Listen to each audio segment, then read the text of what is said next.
Hi, my name is Kadi Walnofer, and I am the owner and editor of the Sandhills Ties, the ties that bind us together as a community. The Sandhills Ties originally was known as the Chamber Shopper. I had the pleasure of taking over the business in the fall of 2023. Decided to change the name from the Chamber Shoppers to the Sandhills Ties because I saw an opportunity to not just reach chambers, but to include surrounding areas in the paper. The paper is ran by the advertisers. They pay their ads in the paper to keep it going. It is free to about 400 people in this area, including Chambers, Amelia, Ewing, and I send some down to Bartlett. My hope is that eventually I can distribute the paper into more areas so they're aware of what's going on. Most of the advertisements are for the Chamber's activities, the school, but we do have advertisers from Atkinson, O'Neill, Bartlett, Elgin. It's just a really great way to keep the community connected. I originally had planned for it to turn more from a shopper type where it was mostly ads and sales into an entertainment piece. There's a lot of elderly people that live in the community, and this is something they look forward to each week. So we like to put in some church news in there.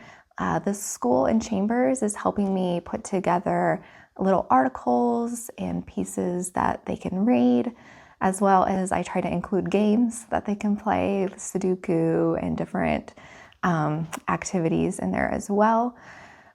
We've tried some recipes, there's so many options are endless with what this paper can provide for the community, and it makes me really excited. The opportunity came to me when I moved here in 2017. I moved from Cheyenne, Wyoming, and I was like, this little paper could be something really cool for this community.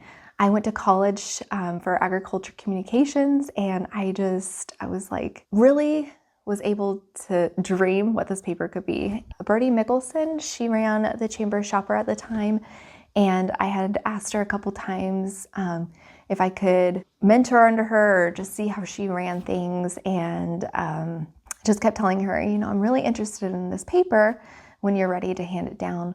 She was running this paper for many, many years, and she was in her 80s and unfortunately passed away in fall of 2023.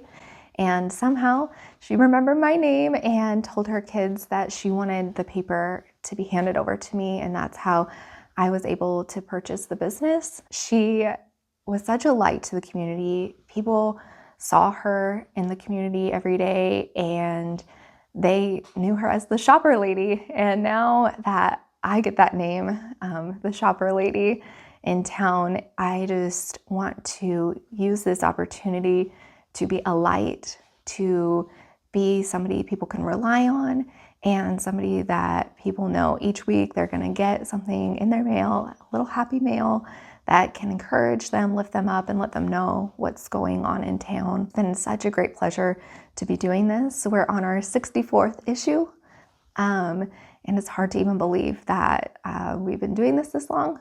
And when I say we, me and my 3 little kids, we sit here, right here at this table, and we fold papers together, they play, and it gives me an opportunity to make a little income for our family and stay home with our kids, and they get to see me do something that I love that is going to impact our community, and they help me deliver the papers, and they're my little troopers when it comes to distributing this for the community. I have a Facebook page, which I'm trying to get better at posting on there, but you can message me through Facebook Messenger. I couldn't imagine any other place to live than Holt County.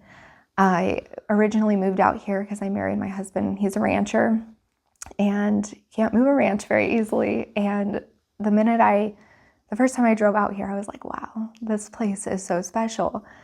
Not only the landscape and just the open space that we get to enjoy God's creation, but the people.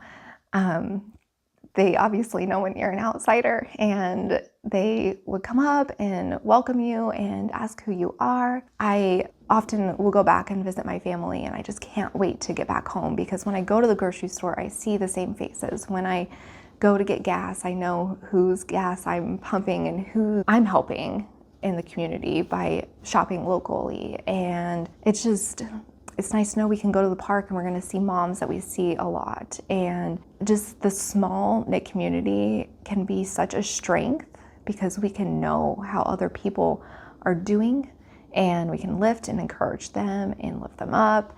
And I wouldn't imagine anywhere else to live with my little kids. So.